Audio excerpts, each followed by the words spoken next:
Buen día, profesor. Hoy día le vamos a hablar acerca del ciclo de los ácidos tricarboxílicos, o también conocido como el ciclo de Krebs o como el ciclo del ácido cítrico. Los integrantes de este grupo son Jade Vázquez Gutiérrez, Cielo Vázquez Gutiérrez, Joseph B. Casey, Flores Guaní y Adriana Valentina Vargas Ochoa. El ciclo de Krebs es fundamental para la respiración celular porque esta toma el acetil-CoA como su materia prima y en una serie de reacciones redox, que son de la célula, se recolecta gran parte de energía de sus enlaces en forma de moléculas de NAD o de FAT2, que es el NADH y el FADH. Estas van a pasar sus electrones y algunos de protones a la cadena de transporte de electrones, y mediante la fosforilación oxidativa generarán de esta manera ATP. Entonces, este ciclo también se llama así por su descubridor Hans Adolf Krebs, como está aquí con sus lentecillos, aunque también es conocido como el ciclo del ácido cítrico debido a que la primera molécula que se produce es el citrato, como pueden ver acá, y por sus grupos carboxílicos, ¿no? Los que están acá dentro del rectángulo. Todos sabemos que el producto final de la glucólisis es el piruvato, que es una molécula de 3 carbonos.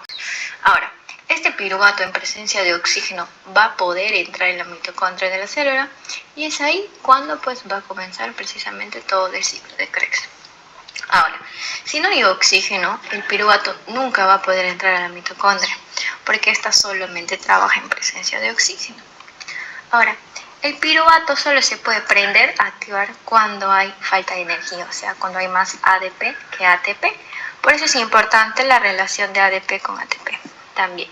Ahora, la enzima que trabaja en esta primera parte se llama piruvato deshidrogenasa. ¿Qué sucede aquí? Así como los economistas, la célula también tiene fijo su presupuesto de ADP. Como ya habían mencionado, todo esto es su relación de ADP con ATP. O sea que la célula mide la formación de su ADP en función a la actividad que nosotros vamos a realizar. En este caso, nuestras actividades cotidianas, ¿no? Entonces, de esta forma, las células ya tienen una función establecida de cómo trabajan. O sea que tienen una carga ya regulada, ¿no? Para la energía que van a gastar. Bien, entonces, la clara diferencia que se observa aquí es que el piruvato pierde un carbono. Y cada vez que se pierde un carbono, nosotros debemos asumir que lo que estás perdiendo es en forma de CO2. Este mini proceso se le conoce como descarboxilación. Acá se puede ver, ¿no? El CO2. Ahora, luego de eso, se mete o se encuentra a la coenzima A. Y también acá podemos ver al NAD que se convierte en NADH. ¿Qué pasa? Que al NAD, mejor dicho que el piruvato, se le está quitando algún hidruro a esta molécula y por ello se observa convertido, ¿no? Para este paso vamos a combinar esta molécula de acá, el acetil-CoA, que tiene 2 carbonos, 1, 2, con el oxalacetato, que tiene 1, 2, 3, 4 carbonos. Todo esto va a suceder en presencia de una enzima que se llama citratosintasa, esta de amarillito, que de hecho es bastante sencillo de deducir porque la sintasa significa síntesis, o sea, hacer, crear. ¿Y qué se va a crear? Síntesis de citrato. ¿Y qué voy a crear? Lo que será la molécula resultante, esta de acá, que es una molécula de 6 carbonos. 1, 2, 3, 4, 5, 6, que podría ser la suma de los 2 del acetil-CoA más los 4 del oxalacetato. Ahora, esta molécula de 6 carbonos, la del citrato, se va a convertir en esta otra molécula de acá, la del isocitrato. Tienen 6 carbonos, 1, 2, 3, 4, 5, 6. Entonces, ¿qué es lo que pasó? Sometimos a la molécula en una isomerización. ¿Qué es la isomerización? Es cuando cambias la estructura de la molécula, pero no la composición química de esta. O sea, sigues teniendo los mismos carbonos, solamente lo que cambia es su estructura. Entonces, esta reacción es reversible. ¿Qué quiere decir esto? Que así como convertimos la molécula de citrato en isocitrato, podemos convertirlo de isocitrato a citrato. Eso pasa cuando hay demasiados isocitratos. ¿Cuál es la enzima involucrada en este proceso? La enzima aconitrasa. En la siguiente reacción, el isocitrato se va a convertir en alfa-cetoglutarato. El isocitrato consta de 2, 4, 6 carbonos, mientras que el alfa-cetoglutarato de 2, 4, 5 carbonos. Ahora, como pueden observar, en esta reacción también se pierde un carbono.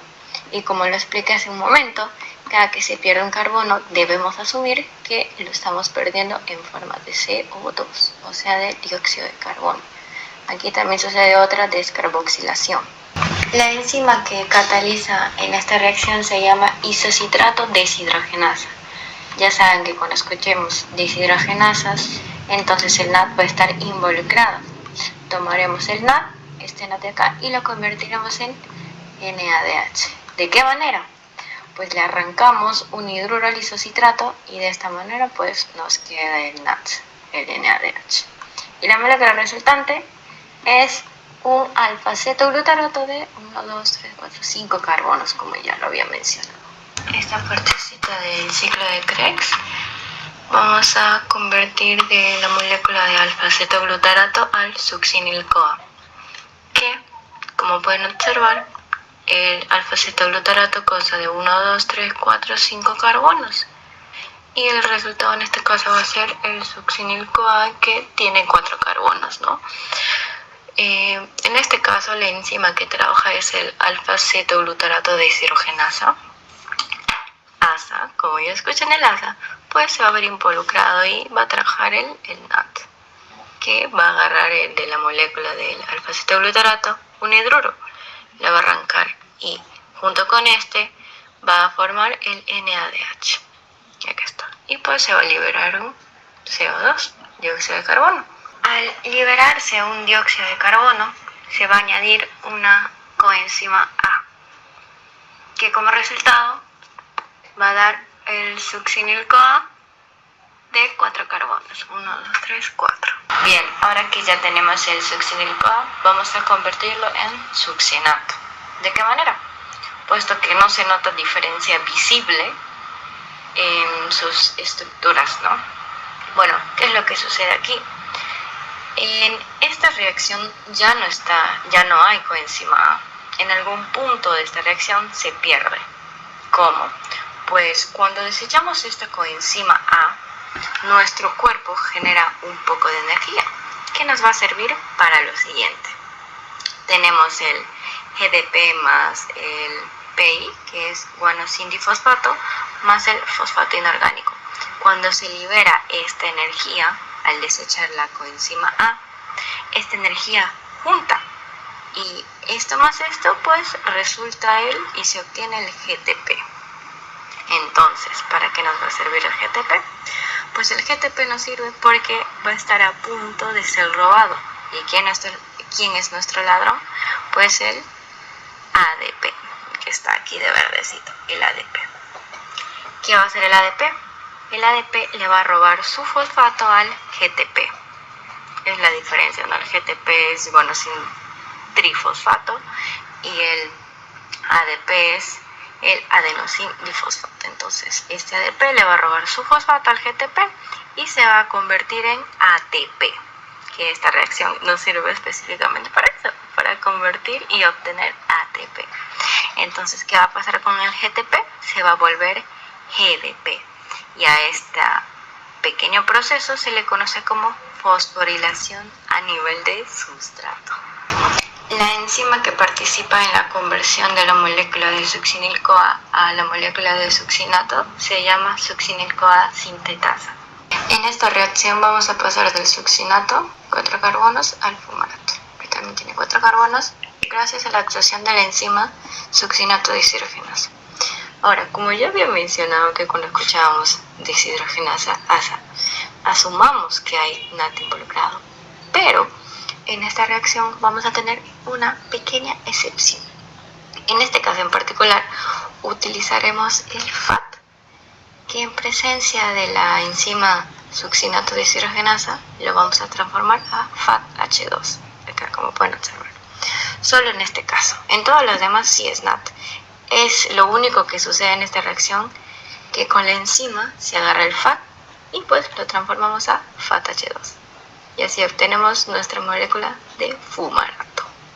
Ahora, en esta otra reacción, que es del fumarato hacia el malato, Pues lo que va a pasar es que la enzima que trabaja aquí se llama fumarasa, cuya función es simplemente la de agregar el agua a la reacción. Esta reacción es reversible, al igual que esta otra. Donde el succinato pasa al fumarato, pues también puede regresar del fumarato al succinato. Entonces, estas dos reacciones pueden ser reversibles. También es visible que estos últimos pasos ya no es tan alterada estructuralmente como al principio, sino son reacciones mucho más fáciles.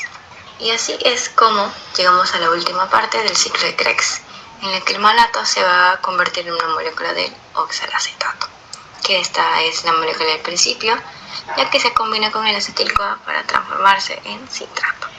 En esta reacción también es muy simple, porque vamos a agarrar el NAD y vamos a transformarlo a NADH. La enzima involucrada en esta reacción se llama la malato deshidrogenasa. Como pueden observar, malato es una molécula de 4 carbonos, 1, 2, 3, 4, y el oxalacetato también una molécula de 4 carbonos.